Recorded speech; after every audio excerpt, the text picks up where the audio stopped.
Hello everyone and welcome back to more AEW on TEW 2020. We are here the third week of January in our 2022 year. We start off with our Dark as always. Hams Katana defeating Nancy Bashar with the charged forearm. Brock Anderson defeats Davey Boy Smith Jr. Bit of an upset win. El Hijo del Vikingo defeats Bruiser Sheridan. Actually 40 for Sheridan's pretty nice. After this, we see Britt Baker hosting another episode of The Waiting Room. This time with a member of the ranking committee, Gail Kim, as the guest. I believe Gail Kim has actually shown up before as a guest on The Waiting Room, but whatever. Britt Baker doesn't take long and just gets right to the point. Why is Ashley Flair the #1 contender to start off the year at the women's title? And Gail Kim just says it took a lot of careful consideration. Due to Kana being outside, or due to her being inside the waiting period for the ranking, it was difficult to make choices. In the end, we decided on Ashley Flair with her because of her popularity with the fans and her in-ring ability. As she had mentioned, she was the closest to being able to beat Kana in one-on-one action. That was one of the major factors in deciding to grant Ashley that first shot. However, the stipulation given to your match with Ashley, at this point of recording, it would be tonight, but because Dark shows up later, whatever, will be followed through with, as the proper procedure was filed for a match with those stakes, and in the end, we want to see the most successful women succeed. I'm not going to get into the details of what the proper procedure is. It doesn't really matter, because we know that there is a procedure for these championship matches, because the Vision didn't follow through on them. So, yeah. After this, the Blade gets an upset win over Isaiah Cassidy. They have great chemistry, which is pretty nice. Priscilla Kelly defeats Serena Deeb. Hikaru Shida defeats cheerleader Melissa. Kenny Omega defeats Brody King. Well, it probably should have been the main event of Dark, but whatever. Nyla Rose defeats Bianca Corelli, and then right afterwards, she makes known that she wants to bring her Rampage up to Dynamite. Dark is too small of a stage for the Queen of Beasts, and she deserves to be doing this on a much larger, more televised stage, destroying anyone who comes in her path. You're not going to really get anywhere with her popularity if she's just winning on Dark, so she's going to have some matches on Dynamite. After this, we see a vignette of Trip the Elite.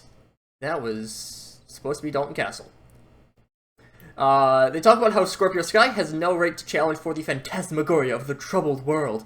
He is not someone who has the grace required to claim the title.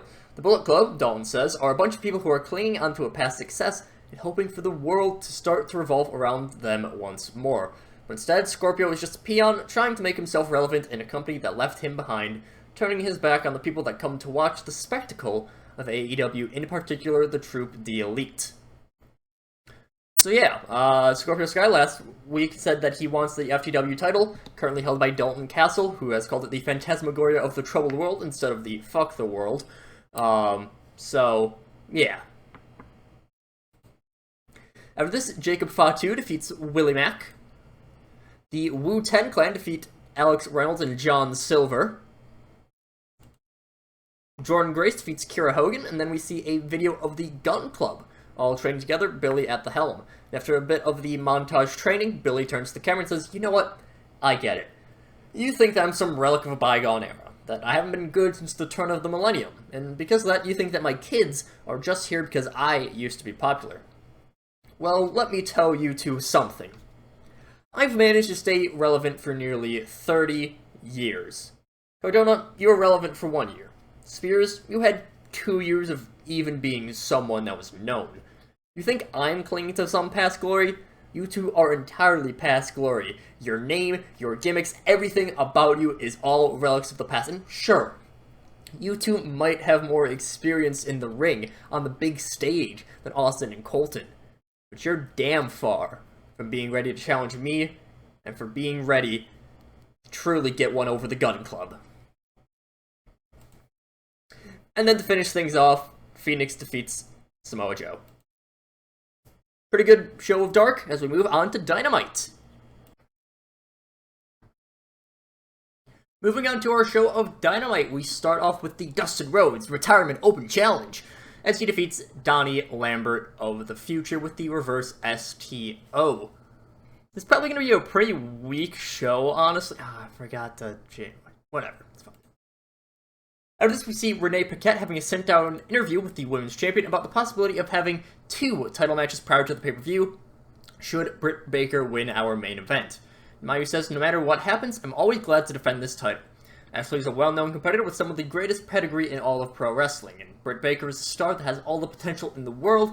She's an amazingly talented woman, inside and out of the ring. This title would truly benefit from either of them winning it, but I'm going to make sure that it has a good fight behind it, and while I have no intention of losing the title, whoever eventually takes it from me, Ashley Flair, Britt Baker, anyone, there will certainly be someone worthy of it. I'm trying to make Mayu the most white meat babyface of all time. You think of just a babyface, it's going to be Mayu. You know, fight for the championship, always talking up her opponents. Mayu, just the ultimate good guy. Partially because I'm one of the biggest Mayu fans ever. Out of this, we have the Briscoes defeating Top Flight. Darius Martin with a 60, good lord. Out of this, the Briscoes get a mic following match. I was having fun with writing this. They say, oh, y'all's gotta shut your shit up. Listen up, them boys are gonna go out there and kick some serious ass. See, the only reason those Puerto Rican punks got that belt is because them boys weren't in the tournament. Well, at least someone managed to get these head out of their asses. Because them boys are your #1 contenders for them titles to start the year. I get it. Y'all won them titles because you was the fan favorites, because you broke free of that uppity dickhead Jericho. But you ain't deserved them. Hell no, you ain't deserved shit. It don't matter if Team Taz is struggling right now. Them boys are gonna show you why we's one of the best tag teams in the whole goddamn world. Y'all ain't even gonna have a defense on y'all's records, because them boys are gonna kick y'all's shit in. I had fun writing this promo. It's a very basic promo, just the Briscoes saying that they're the #1 contenders. Even though they didn't have that good of a record last year, whatever, don't worry about it. The beginning of the year records, or the beginning of the year standings, that's what I'm looking for, are always really weird because they don't have the records set up. Speaking of, I should probably start writing down my records for this year, but I might just do that every month. I don't know. But anyways, so the Briscoes, they are going to be challenging Proud and Powerful at Revolution. After this, we see a vignette of Garza surrounded by a bunch of attractive women in skimpy clothing, Ford and Vipers included. And he says, such an inspired speech from a few lowly hicks.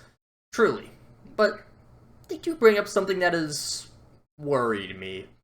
I seem to have not defended my title that much. Sure, once a month isn't a terrible rate, but it's more than many of our champions. But I've seen people doubting me online, saying that I'm just getting this title because I'm someone from somewhere else. They want to justify bringing me in. Well, I'm a champion, first and foremost. That's more than you will ever be. But I hear the cries of the masses. I hear you loud and clear, as much as I hate it. And then kind of like puts his hand out. Like imagining he has his titles on one shoulder, puts his other hand out, Penelope Ford gives him a clipboard, which is presumably the rankings. He says, let's see, Ace Austin is the first on the list. Someone like me deserves to main event a show. So, to spread my wings and entertain the masses, I've already talked with the people up top. February is the month of love and beauty, the month of Valentine's Day, and it shall be the month of the Rose. I have month of Garza in there, but month of the Rose just sounds better. And so yeah, the month of the Rose. I actually didn't think of that storyline until I started writing this promo, so you know what? Works for me. After this, Ricochet draws with Orange Cassidy. Yeah, this is the first time, I think, ever that I've done a time limit draw. Very good rating, probably brought down by the, poor finish. Not really. Oh well. After this, we see Antonio Banks. He looks upset, he's very rattled by this, and he's very much just talking out of his ass at this point. He's like, I knew you both had it in you. A time limit draw, the first in over a year. I suppose that's something you put on the resume. I guess this just means that we'll have to have this matchup somewhere with more viewing audience and no time limit, huh? Sounds like this is something for Revolution, isn't it? But then again, it might get lost in the shuffle at Revolution. I'll have a talk with Ricochet to figure out when we're gonna have this rematch, because with people as talented in the ring as these two, we need to have a conclusive win. So Banks, he has no idea what to do at this point. He's just completely lost. He's like, shit, I don't know what I'm supposed to do. I was expecting Ricochet to win this, and I got the worst option, which was a draw. Imagine it still looked like it was a fantastic matchup, but Banks, no idea what to do at this point. After this, we cut to backstage where we see Brody Lee is standing over the American Wolves, and he says, "Go ahead, Heyman. Sick your dog on me. I'm not afraid of Lesnar. You're just like the rest of all of them. You neglect me because I'm not your ideal person. You neglect me because I'm apparently washed up. Well, to hell with that. I don't care who I have to destroy. I am going to show that the Dark Order will not be forgotten."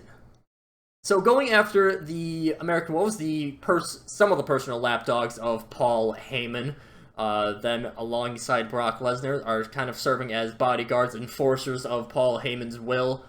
And Brody Lee is just like, a few weeks back, actually, it was last week, Brody Lee took out Jungle Boy because he hadn't really been seen in like 2 months.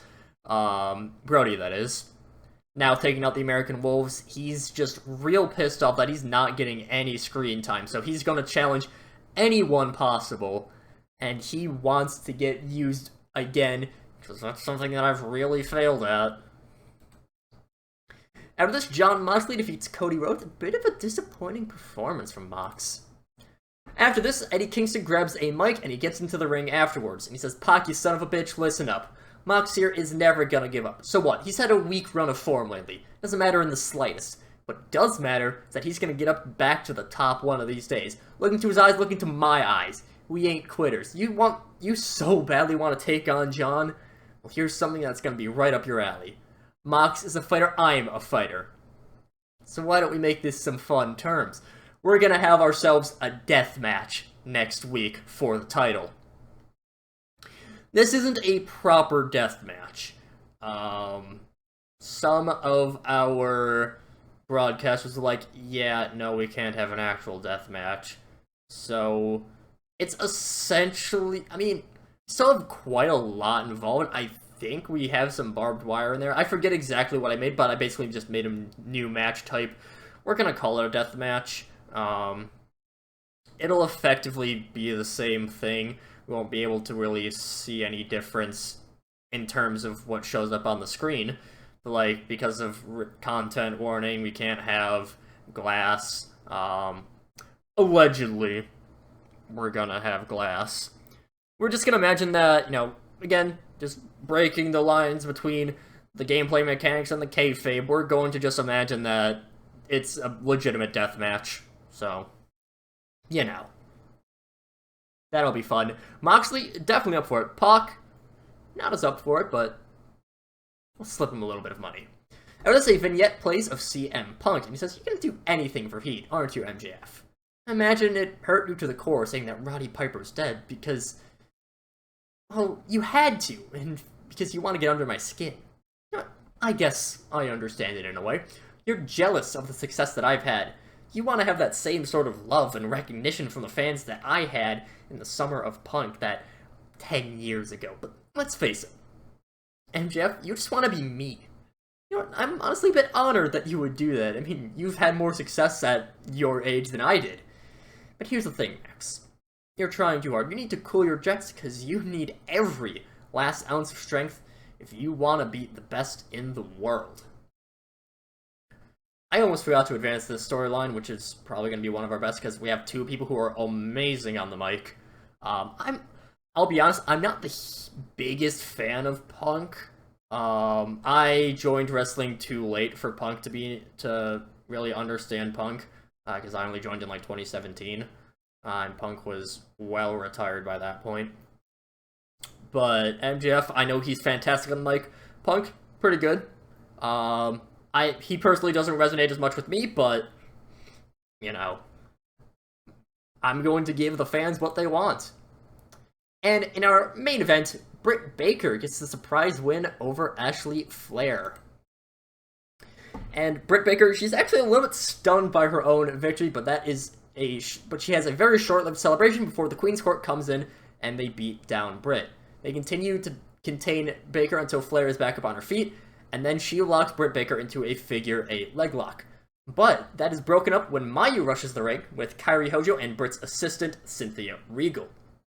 They manage to chase off the Queen's Court, and it is announced that there will be a 4v4 next week between the Queen's Court and Mayu, Kairi, Baker, and Regal. The show goes off the air with the faces, de facto or otherwise, because the dentist duo aren't really faces, standing in the middle of the ring as the show goes off the air.